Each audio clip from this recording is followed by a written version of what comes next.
Final hour overdrive continues. Brought to you by FanDuel, bringing you everything from the opening line of the final score. Pierre, LeBrun coming up, our TSN Hockey Insider. Raptors in action tonight. OG Anunoby out.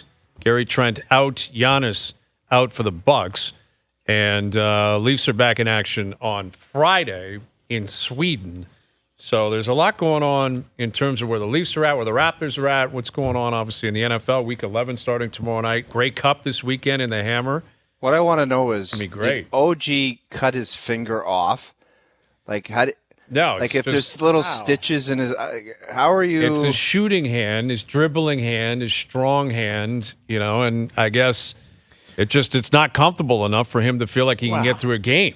It's like a pitcher who breaks a nail, right? Didn't Romano had like a cracked nail or whatever, and it was affecting his pitching. Like, I get it. It's sports specific, but it's still... It's hard. I mean, you're looking at it through a different lens, right? We've seen guys play with weird injuries, right? Like, and you're but to miss time, like he must have cut his finger pretty good. Yeah, it's got to be a deep laceration. You're right, because this is 2 games now, right? It's not back to back. They didn't play last night. This is 2 games he's going to miss. Like, okay, you can survive against Washington without him. Milwaukee's a different story. Even without Giannis, Milwaukee's going to show up. You would think they'll be ready to play. It's not going to be easy without Anunoby. But dude, they didn't show up the last time. No, they did not. They were so bad, dude. It was like they were at the brass rail until 4 a.m. I'm not kidding. No, I know. It was a blowout. Like, the Raptors from pillar to post blew them out. And remember, the Raptors couldn't score at any point leading up to that game. I think they hung 130 on them or something. It's crazy. So, no Anunoby, no Trent. Your depth will be challenged tonight. But Raptors are 500. The Bucks haven't had a great start. They're 6-4. Dame's not playing well. He's shooting poorly. His stats have really fallen off. Thoroughly, he's transitioning. It's a new surrounding for him. But it hasn't been good for Damian Lillard. So, we'll see what comes of it tonight. Again, Raps and Bucks on TSN. So Pierre LeBrun will join us here in a moment. And I was looking up this morning, the leaders in terms of points in the NHL. And there's a couple of different things that stick out. One, that Pettersson is leading the league in points, which should not be surprising. Elias Pettersson's been outstanding this year. Vancouver's been one of the really great positive stories in the NHL this year. But he is standing alone currently through 15 games. He's got 25 points. But what really screams and what really jumps off the page is the lack of Canadian content in the top 10. And I'm going to put you guys on the spot. You guys want a little trivia here? Sure. I'll put you on the spot. There is one Canadian player. I know who it is. In the top 10. You know who it is? Okay. Yeah. Okay, if you know who it is, save your answer. Oh, do you know who it is? Austin Matthews. No, we're talking a Canadian passport, born in Canada. Okay, not playing in Canada. I'm talking a Canadian-born player, Canadian international. Yeah. Oh, Sidney Crosby. No, it's not. No. Noodles, go ahead. Sam Reinhart. Sam Reinhart. Wow, he's got 13 goals or something. He's got a great start to the season. He's got 23 points and 12 goals. But you look at it: Pettersson, Swede; Pasternak; Panarin, Russian; Kucherov, Russian; Miller, American; Hughes, American; Willie, Nylander, Swede; Rantanen, Finn; Connor, American; Bratt, Hughes. It's crazy. You guys can apologize. German. You guys can apologize because I told you guys that Kyle Connor's a top 15 player in the world, and Hayes, you laughed at me. He's not. I didn't laugh at you. I will laugh at you. He's not a top 15. He's 10th I'm just saying points he's right disgusting. He's and a he great might score player. 60 goals this year. He's not scoring 60. He's a very good player. You're telling me there's not 15 guys in the league that you think are better than Kyle Connor? I'll just tell you what. We'll circle back in a month and see where we're at. Fine. Because I guarantee you'll be able to say that Kyle Connor, my guy in Winnipeg, is a top 15. He's a stud. He's a stud. The only guy that I was bullish on, do you guys remember who I was bullish on at the start of the season? Was it JT Miller? No, it was Jack Hughes. Jack Hughes. Well, yeah. Remember I mean, he's said, only played 10 games. Yeah, like what sucks because of the injury. But I remember saying, and it's not. It was Gretzky's comments that resonated with me, saying like if there was somebody who was going to challenge Connor McDavid for skill, all of that, Gretzky said Jack Hughes. And I'm watching him at the end of last season and watching him the start of this season. He wasn't far off, and now the injuries set him back. So I don't know. He's missed 4 games now. Right. Jersey's kind of in one right now, but him coming back, he's a hell of a player. Oh yeah, he is. He's a great player. But again, what I'm driving at here is like you look Canadian at it. Content. There's 2 Canadians in the top 15. The other one is Sid, Sam Reinhart, and Sidney Crosby. Now it's a little bit of an outlier because the guy at Edmonton has been so slow, right, to come alive. Yes. Eventually, he will come alive. He will finish in the top 10. But I think, it speaks to this international series that we've been talking about. Are you concerned about this? Are a little we having bit. a summit? A little. I'm a little bit concerned. I'm not going to lie to you. Like it's not like one country is like crushing the top 10. Again, it goes Swedish, Czech, Russian, American, Canadian, American, Swedish, Finnish, American. Like it's all over the map, right? They're all represented here. Draisaitl being German. But you go down the list, you keep going. William Karlsson, Philip Forsberg, Besser's up there, Gino's up there, Dylan Larkin's American. Like there's a lot of non-Canadians who are crushing right now in the NHL. I think team like the USA program has surpassed the Canadian program. I think hands down the developmental phase. I think it's surpassed it. And if you look at the young players that are coming out, the top 5 picks, they're all from the USA program. Like, where's Nate the Great? Where's Cale Makar? Well, they'll be in there. They're in there, obviously. I mean, he's got 18 points. He's 16th in the league. And McKinnon's 7. And McKinnon's right there, yeah. And McKinnon's got 18 points as well. So, again, statistics can be a little bit not you can manipulate them, or it can be a little bit misleading at times. But I would agree with you in terms of best on best, like a 7-game series, Canada versus the U.S. I think the Americans would be favored. I think in large part because of the goaltending position. Do we have Pierre? Yeah, okay. Here's Pierre LeBrun, our TSN Hockey Insider. I didn't know if he was on the line. I mean, how am I supposed to know? It was just a great transition. All right, Pierre, I'm sorry if you've been on hold for 5 minutes. But well, no, I was sitting back, not completely sure because I caught you guys mid-drift as I'm driving my girls to hockey practice here. But I was pretty intrigued by this conversation, not completely knowing how it started. Well, I was saying that in the top 10 right now, there's only one Canadian in the top 10 in NHL points, and that's actually Sam Reinhart, who wouldn't probably even be on Team Canada if there was a best on best starting tonight. Right. But then, that's it. Then you got Sid at 13. There's 2 Canadians in the top 15 and only 1 in the top 10. And it's chock full of Swedes and Russians and Americans and Czechs and Finns. It's pretty wild. I'm guessing the NHL would be pretty happy with that.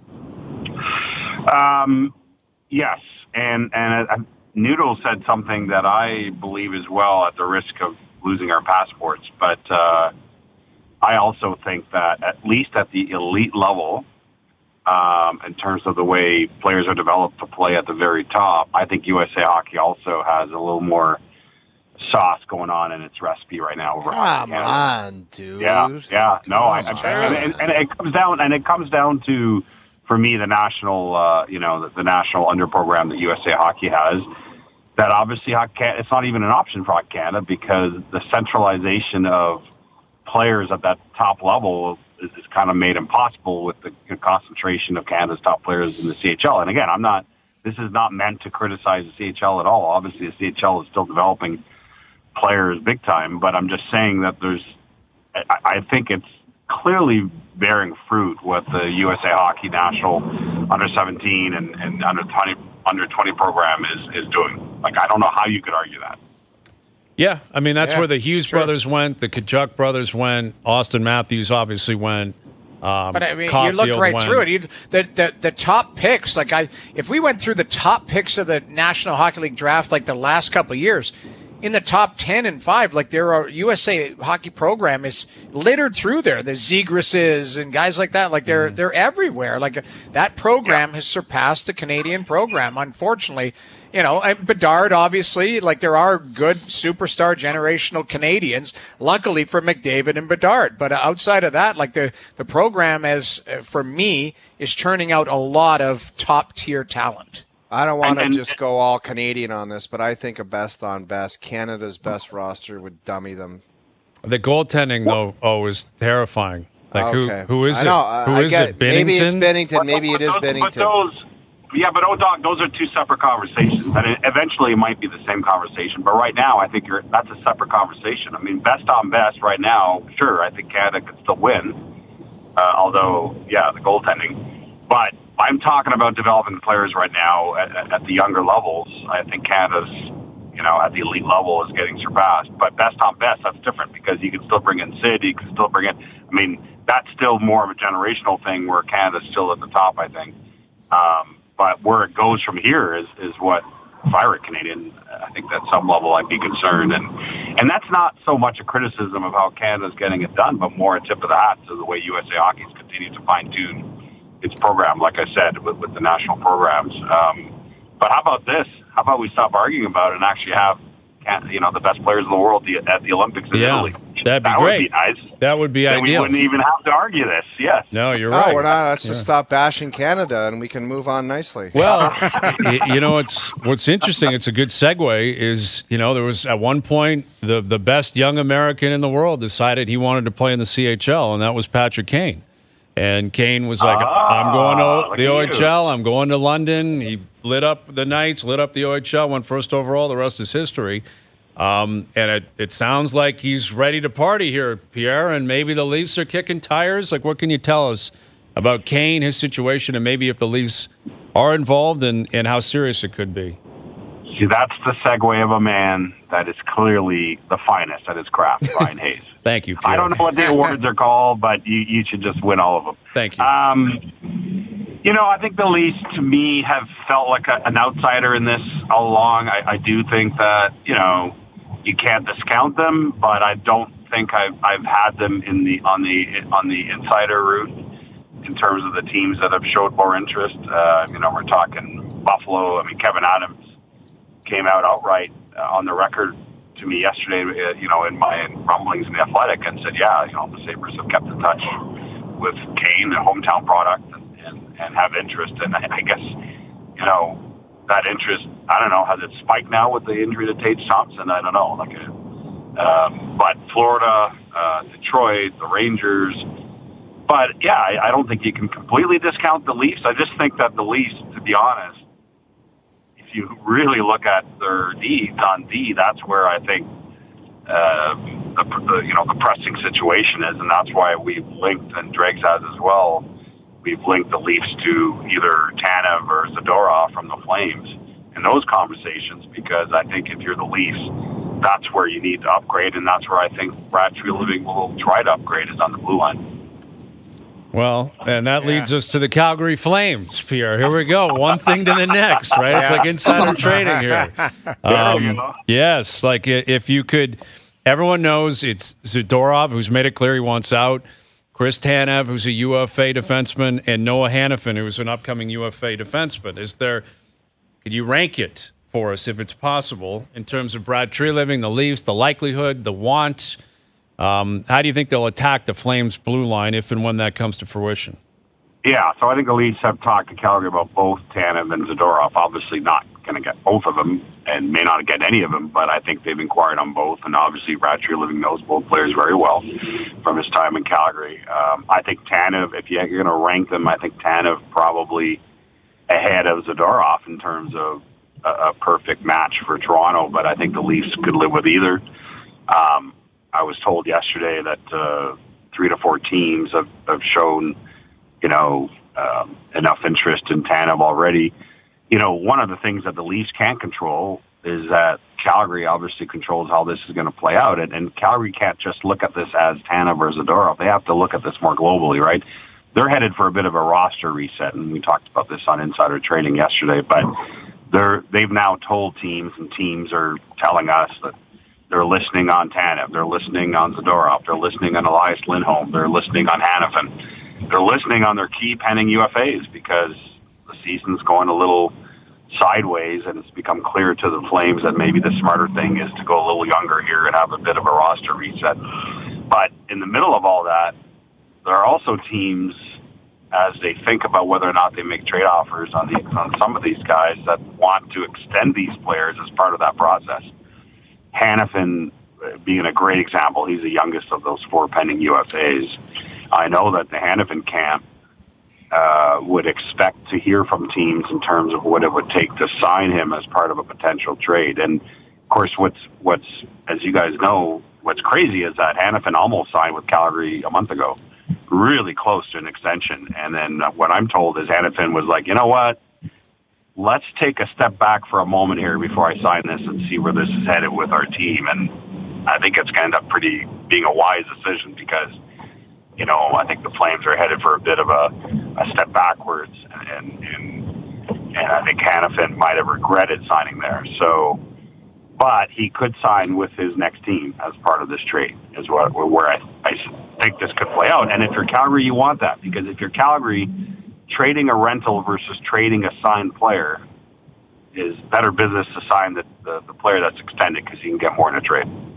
Just following up on that, Pierre, I'm not sure what the numbers were being reported, but it seemed like it was pretty hefty.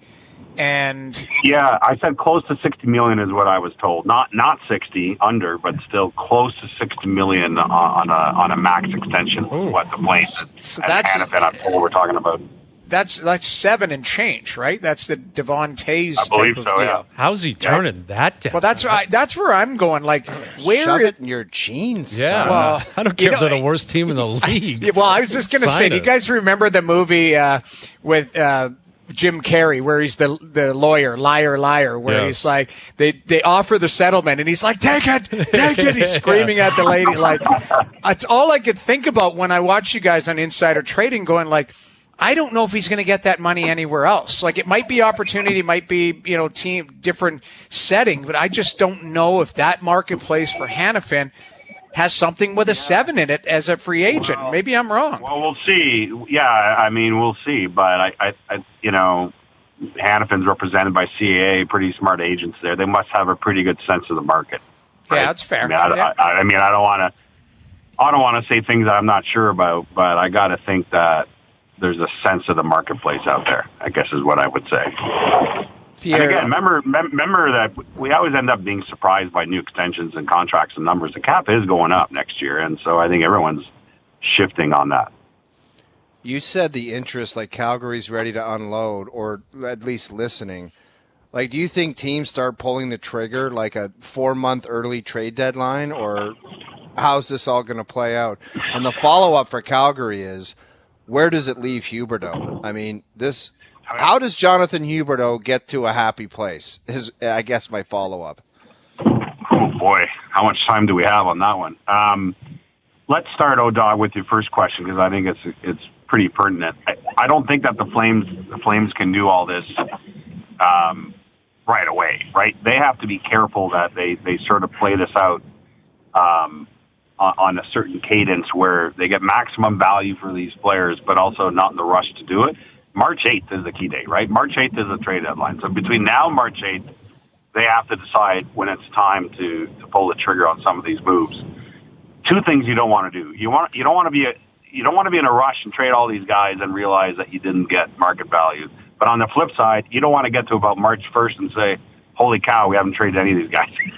So somewhere in between these two realities, they have to make these moves and be wise about it. So that would be number one. Number two, on Huberdeau, I mean, you know, I chatted with him last week when he was here in Toronto.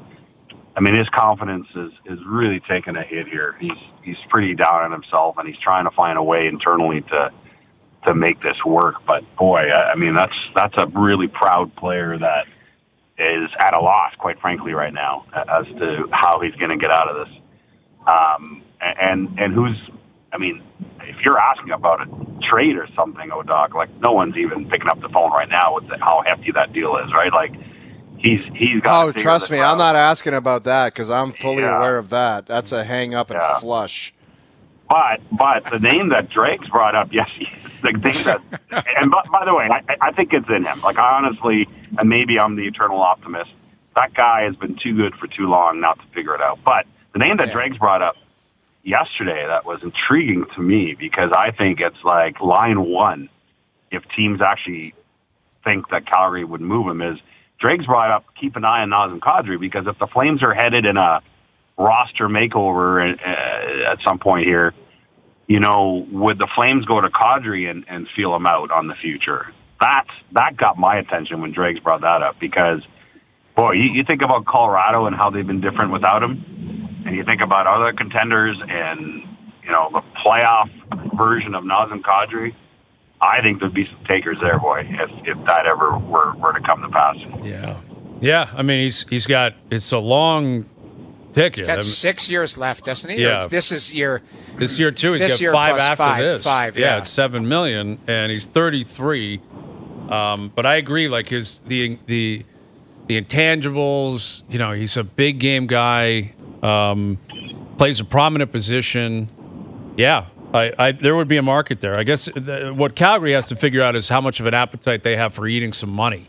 You know, right. Is it about just getting guys off the books, or is it about getting assets? Because the way the cap works now, even with it going up, teams will give you assets, but you got to eat money.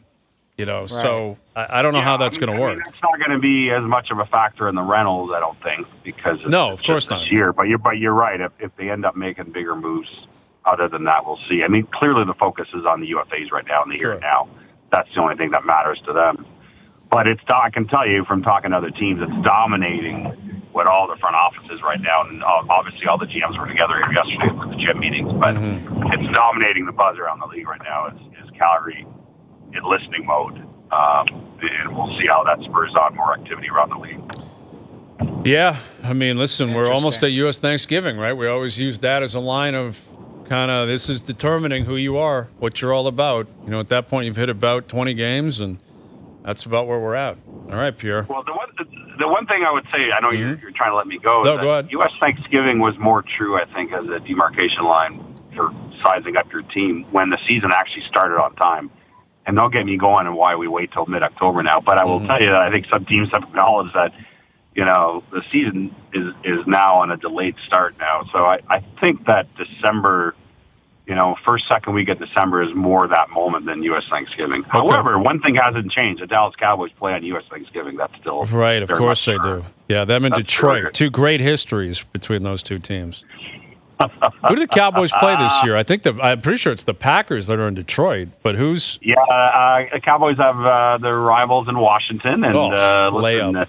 The Commanders. You know, it's a division rival. They can score points. You never know. You never know, because Dallas, they lose those games because they are losers. I don't know. We'll see. We'll see. They bully teams. They beat up on bad teams. It's the whole playing good teams that cause them problems. Right? This is true. I didn't mind their game in Philadelphia, actually, but generally speaking, they got absolutely embarrassed in San Francisco. So you are correct, generally. All right, we'll see. I think they got Carolina this week. They're laying like 11.5 or 12 points, because I think the books understand they crush bad teams, and they'll probably crush Carolina. So we'll see. All right, Pierre. All right, buddy. Thank you for doing this, as always. We'll do it again soon. Always a pleasure. See you guys. There he is, Pierre LeBrun, our TSN hockey insider. Yeah, those Cowboys, man. Dak is getting a lot of love. Like, deserves a lot of love. He's played well. He should. Yeah, he's played well. Like, he has, statistically, he's played well. The Cowboys are a good team. But not denying that, just sooner or later in a big game, maybe the first playoff game, he'll break your heart somehow, Pierre. Yeah, I agree with you. Yeah, this week, though, we got some good games, man. We got some really good games. Even the Bills are at home against the Jets. Like, you talk about a must-win. It better be a big, like, decisive win. Yeah. And then the Thursday night is great. If they dump that one, dude, it is game over. Like McDermott, just pack your lunch and go home at the half. He's in big trouble. He's in big trouble, I think, anyway, but you're right. You lose back-to-back at home against Denver and the Jets, and you go to 5-6, it's over. Out. Yeah, you're done. Exactly. Get the U-Hauls, man. Pack them up. Start booking your trips. I saw it in his face, man. I saw it in his face in the presser. He looks like he knows one more misstep, he could get punted at any second. Yeah. Well, there's those rumors, right, that Bill Belichick's lurking. Orlovsky was saying that yesterday on McAfee. You think Buff might be one of the destinations? I don't think Buffalo, because there's just such a bad history there, and he's and that's not going to happen. And Bean's not going anywhere. He's a good GM. But this is what comes with Belichick. He wants to be the chef. He wants to buy the ingredients, use the ingredients, cook. He wants everything. So people are trying to figure out what team is going to give him the keys to everything. Maybe it's Washington. Actually, some people are trying to point to that. Chargers, it's a possibility. Maybe he stays in New England. Maybe he retires. Who knows with Bill Belichick? Right? Keep your shirt on. Just relax. All right. Best Bets brought to you by FanDuel. Coming up, Overdrive continues, TSN 1050 and on TSN 2. All right. Our Best Bets brought to you by FanDuel later in the hour. Raptors in action. Bucks in town. And Thursday night or tonight, that's going to be a big one. Hayes and company with that pick. So I got to figure that out between now and tomorrow. And the Leafs are back in action on Friday, and we got something we're going to do here, which I think we can sprinkle over today's show, tomorrow's show, possibly Friday's show as well, because Horvat's been putting this stuff together. Some of the famous kind of sayings from OverDrive, we were talking about that a week or two ago. Yeah. Different things we say. And Horvat and JP and company have put together those sayings in Swedish, and we need to determine which ones they actually are. So we're gonna give you a taste of that here momentarily. But why don't we set the scene here on what's been going on the last couple of days with the Leafs? Starting yesterday, William Nylander met with the media, and one of the first questions that he arrived to was this question. Have you taken the team to IKEA already? So, the Swedish media, it's really groundbreaking journalism over there. They wanted to know if the Leafs had been to an IKEA yet. And then today, Austin Matthews stepped up for the first time, and this was the line of questioning that he faced this morning. Except meatballs, but has William told you anything that you can't miss or any must-dos when you're over here? Just really groundbreaking stuff. Must-dos. You can't miss. You can't miss. All right, so with that in mind, I think you guys understand the gist of this, all right? Like famous either sayings or people or whatever that have come up, throughout the history of OverDrive, and this is going to be courtesy of, I guess it's not a translator. This is in Swedish. You guys want to try this out? Go ahead. Yep, Fire let's one do it. up. Brian Ugly Face McCabe. Obviously, we know that one. It's Brian Ugly Face McCabe. All right, that's just a little taste. I don't know. I don't know why that was so easy for you. I would have never guessed that. You didn't pick up on that? I swear to God. I thought that was almost that? in English. It basically was it not? Go ahead. Brian Ugly Face McCabe. Oh, Now, ugly face. Yeah, Yes. okay. I didn't hear it cleanly the first All time. right, that's my why. mistake. That's my mistake. Now, clarify this, Chris. Is this English speaking with a Swedish accent? That is the only English one you will hear. It was an example. Okay, so that's just an example. That's why we played it. But now we're talking that person, but speaking Swedish. Kaver did not. That was not necessary for Kaver to take shrapnel. I loved it though. Ugly face. I actually loved it, but this has got to be some AI program or something. I love this. I know. Okay, let's. You guys ready? Because I don't know what we're about to listen to. Let's kickstart the party. OverDrive kommer till dig av FanDuel. OverDrive FanDuel? Something about FanDuel. So, OverDrive brought to you by FanDuel. Is that correct? You got Chris? it. Okay, OverDrive brought to you by FanDuel. I guess if you hear FanDuel, I mean, it's kind of easy to put two and two together. Let's be real. That's the only reason I got it. You heard FanDuel. Okay, Yeah. I like it. I think that counts as a 1-for-1. I think just 2 for wish 2 with Kaver. I wish it had our voice. You know how I go, never know? Like, if they had it in Swedish in that, like the way I sound. I don't think it's possible to get someone that hungover that has a Swedish accent. I don't think it's allegedly possible. hungover. Allegedly. Yes. Allegedly. Okay, let's hear another one. Pint på uteplatsen. I have no idea. No idea, dude. You would have to be... Play it again. It's just got to be slowed down. Can we slow it down at all, JP? I don't know if it's possible. Play it. Pint på uteplatsen. I have no idea. Come on. We don't speak Swedish. Yeah, grit grinder. Do you want to take a guess? I'll say grit grinder. Grit grinder. Anything else? Underpants. I was going to say underpants. I don't know. I mean, that's legit Swedish. What is it, Chris? You got to hook us up here, man. We need A something. pint on the patio. Oh, a pint on the patio. That's actually pretty good stuff. Okay. Because if they're going to be like that without any like McCabe, FanDuel, we're never going to get any of these. No. You Give know? us another one. Yeah, let's Pint see if on you the can patio. find something, Cabe or Ugly Face, something like that. Play it, JP. 6 Bush Lights, 6 knoppljus, långa pojkar. It's Rick Bushwood. Bushwood in Bushwood. Sweden. I love it. Can you imagine? Who do you think you are? I am. Imagine how classy that gentleman would be in Stockholm. 6 Yeah. Bush Light, 6 Bud Light, and I love it. Tall 6 boy. Bush Lights, 6 knoppljus, långa pojkar.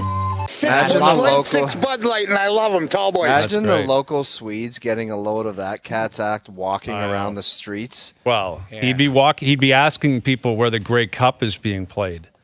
They'd be like, that's I have true. no idea what you're talking about, Rick, but maybe you can stream that on your phone.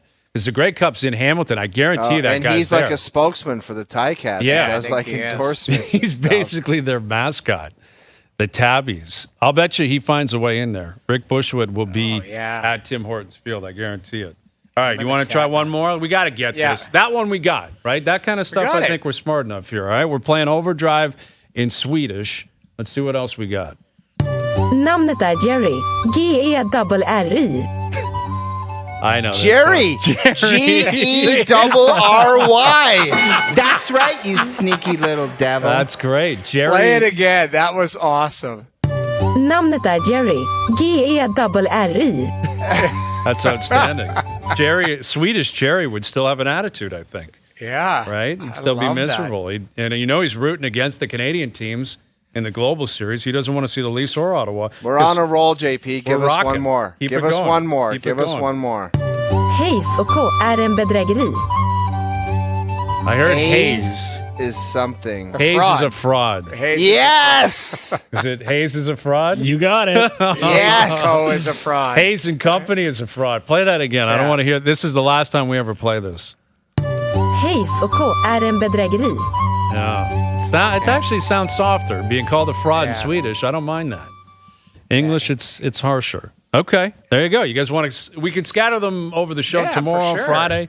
That's great stuff. Yeah, Chris, keep coming up with as many as you can, because there's been a But lot you of great have to sayings. give us some type of nugget. nugget, If it's just completely Swedish, like Yeah. G-E-R-R, like we can figure out that that's Jerry. Yeah. We need some type of nugget, or we're just. Namnet är Jerry, G-E-R-R-Y. Yeah. I like Yes. that, man. A poor Caber, though, man. Caber we come out of the gate swinging at Bryan McCabe. See, if we ever have, I But don't know that if we was can his ever do nickname. this. Ugly Yeah. face. Bryan Ugly Face McCabe. Doesn't even hide it. Like, that's your Ugly nickname? face. Yeah, but if we ever have Nylander on, like, you think we could play one of these and see? Like, I don't know. He would love this. I think in he would. Swedish, these guys welcome their own language. I They don't do. think he would love to come on, to be honest with you. There's something about, like, and I'm just going by sitting on the panel and watching his interviews with Masters. I don't think he has any interest in them. Yeah. Have you guys not seen that No. vibe where he's like, yeah, it was good. Willie just he's always been that way, though. Remember, we interviewed him. We were down in London at the Prospects game with Freddie the Goat. And he was staring, like he wasn't even looking at us. He was Yeah. watching the game and talking to us. He was, like, but he was 18 at that point, 19. Like Willie was really young. It was a rookie camp, and he's kind of the same still. He's just, I don't think he's. Freddie the Goat. Freddie, where is Frederick Gauthier? He's Hockey playing- News can't find this He's guy. playing Switzerland. somewhere. He's He's playing in somewhere. Switzerland, man. really? Yeah, he's got it. Look that up, Chris, if you can. We need a Freddie the Goat one Tracker. in Swedish. No, we need a Freddie the Goat tracker. The Goat tracker. Man, was that a stupid bit Yeah, we used he's to in do. the Swiss A League. He's played 19 games. He's got 2 goals, 3 assists, 5 points, 8 penalty That's minutes, just- and he's a -10. Ooh. That is such a Freddie the Goat stat line. Like it's just Freddie I don't know. the Goat. Mark. What did he call The himself? chapeau. He was he called himself one of the Stalls, Jordan Stahl. Well, he said he kind of Modeled mirrored his modeled game his after game Jordan Stahl. After Jordan Stahl, yes. We caught that face to face. Yes, we were right there. after he got drafted. That was in New York, I believe. I'm pretty sure that was the draft Philly. in New York, was it not? That was Philly. No, man, Philly. I was not in Philly. I did not make Philly. Philly Oh, was. okay. It was New York. It was. No, New it York. wasn't New York because I was there. I'm I telling you, remember- it was New York. Okay, then I wasn't there. You guys interviewed him. Yeah, That's what it was. I don't because you came for a day, then you left. I think, Yeah, if I can that's recall right. correctly. But I'm pretty sure it was New York because the Or next year. it wasn't New York. It was Jersey, right? Jersey. Yeah, but Yes. it was in New York City. But yes, they held it. You're right. It was the Prudential Center or whatever. Right. That's why I was getting confused. Yeah, that was the goat tracker. That's how bad it was for the Leafs. That's how desperate this show was at times when the Leafs were that brutal. We were doing We were doing a goat goat tracker once a week, I think. all the time. It was like, well, there's a kid playing in Moncton that had a goal, and he was a fourth-round pick. Yes, Like, but think about it, though. That was 10 years ago. He's Yeah. 28 years old. Yeah. That was the 2013 draft. right. That was McKinnon, I think, wasn't it? Yes. Yeah, McKinnon, Barkov, Duran, Jones, Lindholm, Monahan, Nurse. Yeah, that was in New Pretty York. big names. Yeah, that was a fun week. We were down there Domi, doing Max. shows the whole week. Yeah. We went out for dinner a couple times. Yeah, we you had a guys great really time. enjoyed yourself at dinner. Yeah, We had some nice dinners in the city. We had some heavy hitter dinners. We man. did. We had a lot of friends come by. We had a lot Yeah, we had a lot of lots. good stuff going on down there in New York. Lots going on. Yeah, it was for fun. Sure. Yeah, that was a lot of fun. Yeah, that was Freddie the Goat. And then I remember, was it Washington picked like right after the Leafs? And I feel like they Took picked Samsonov. Yeah, was that who they took? Yes. Not Elias Samsonov, was it? Yes, Ilya Samsonov. No, No, He's that's not not 28. right. No, it was No, it was Emile a player. Poirier went to Calgary right No, after. it was a Washington Russian- it was a Russian took player. Burakovsky. Burakovsky, that was it. Yeah. Yeah. I remember there was a couple of players that went after him. How about this? Shea Theodore went 1, 2, 3, 4, 5 picks yeah. after. No, we needed Freddie the Are you Goat. serious? Yes. That's- To Anaheim. The GOAT went 21st. Theodore went 26th. Go take a look. I'm almost positive Kucherov went early second round. That I'm year? I think Kucherov went early second round. I think. I'm not seeing him. Okay, so maybe But that's I'm wrong not his on that. draft then. The Tristan Jarry second round. I'm looking at. So I just punched in the top point getters from that draft. It's still McKinnon, Barkov, Lindholm, Monahan, Okay. Horvat, Gensel. Jake Gensel went in the third round. But Craig Button knew that he was going to be a stud. Who was Gensel that? did? Gensel? Oh, yeah. Remember that? He popped Oh, yeah. off at you. He I was knew. Yeah, I did, Jeff. knew. I did, Jeff. Yeah, you're right. Kucherov was in 2011. My mistake. Yeah, Sorry that's about all that, Freddie the Goat. I would not. Why would I want to hang that over you? Although Either way. he went late second round. Let's see who the Leafies took that year. No, I don't even think they had a second round pick. Why Of would course not. Why would they when they were terrible have a They second round traded pick? it away. Yeah. I'll Well, bet you you know they who traded went- that away in the Kessel deal. You know who went in that draft, guys, to the Leafs? A guy named Carter Verhaeghe. Actually, it's pretty damn good Yeah, that player. was a pretty good pick. He was a Yeah. part of like the contract like wipeout where they like 7 guys went to the Islanders and they got like Grabner back or something. Yeah, actually, you know what? 2011, that was the year when they took Tyler Biggs and Stuart Percy. And then they traded their second pick to Anaheim, and Anaheim took John Gibson. No way. Yeah. Oh jeez. What an operation the Leafs were. Can you imagine walking away from that table saying, I love it. We got Biggs, we got Percy. And then the next day they go, man, Tampa took this Kucherov kid. He sucks. Yeah. But we got Biggs and Percy, so we're set. John Gibson. Yeah, that's true. I'm looking at that. Yeah, Kucherov. Yeah, Man, Kucherov just a bit of a miss there. Kucherov went 58th in that draft. Yep. William Karlsson went 53rd. Wild Bill. That's crazy. Like Kucherov is out of that draft, he's the biggest point getter, and then Johnny Gaudreau is right after him. Yeah. You Yeah. got Nuge in there, Huberdeau, Huberdeau, Jonathan Huberdeau. Shifley, Zibanejad, Yeah. Landeskog, Miller, Dougie JT Miller. Hamilton, top 30 Dougie. We Yeah, love Dougie top on this 30. show. All right. So we'll come back with our best bets brought to you by Fando, but more OverDrive Swedish kind of lingo coming up love the it. next couple of days. That was awesome. Yeah, and if you want to write in, we can put Chris to work. Chris, I'm sure, is happy to do it. Any other sayings you can come up with that maybe you want to hear in Swedish? Because we're trying to get into it, right? With the what is the Swedish? With the understanding that we need a little bit of a nugget. Yeah, a bit of a nugget. Yes, like the grin screw. What's the Monty. Swedish version that'd be Monty? What is the Swedish grin screw? Colin Montgomery, Monty. Yeah. There was something on the Golf Channel recently with Monty. He was out there with no hat. He was just he never wears a poncho. He was out there wheeling around with his tight tuck and his gear. It was insane. Yeah. He loved to tuck a sweater in. Oh, my God. He is tucking sweaters in with size 14 Skechers strolling down the fairway, and it is an obscene look. Yeah, he loved a tight tuck sweater with no bucket and just a grin screwing up 18. Oh, yeah. All right, our best bets brought to you by FanDuel coming up. OverDrive continues. TSN 1050 and on TSN 2. All right, today's best bets are powered by FanDuel. Make your picks and assemble a same-game parlay in seconds on the FanDuel Sportsbook app. Okay, I got a parlay here. Carolina money line, big favorites tonight. Leon Draisaitl, 3+ shots on goal and under in the Canucks-Islanders game. I know everything's been going in for Vancouver. I think that's going to scale back. You've got, obviously, the Islanders have lost a lot of games in a row. I think it'll be a tight checking, lower scoring game. Yeah. Total's at 6.5. This feels like a 3-2 game tonight, 3-1 game. So Hurricanes money line under Canucks Islanders tonight. Draisaitl 3+ shots on goal. That parlay paying plus 270.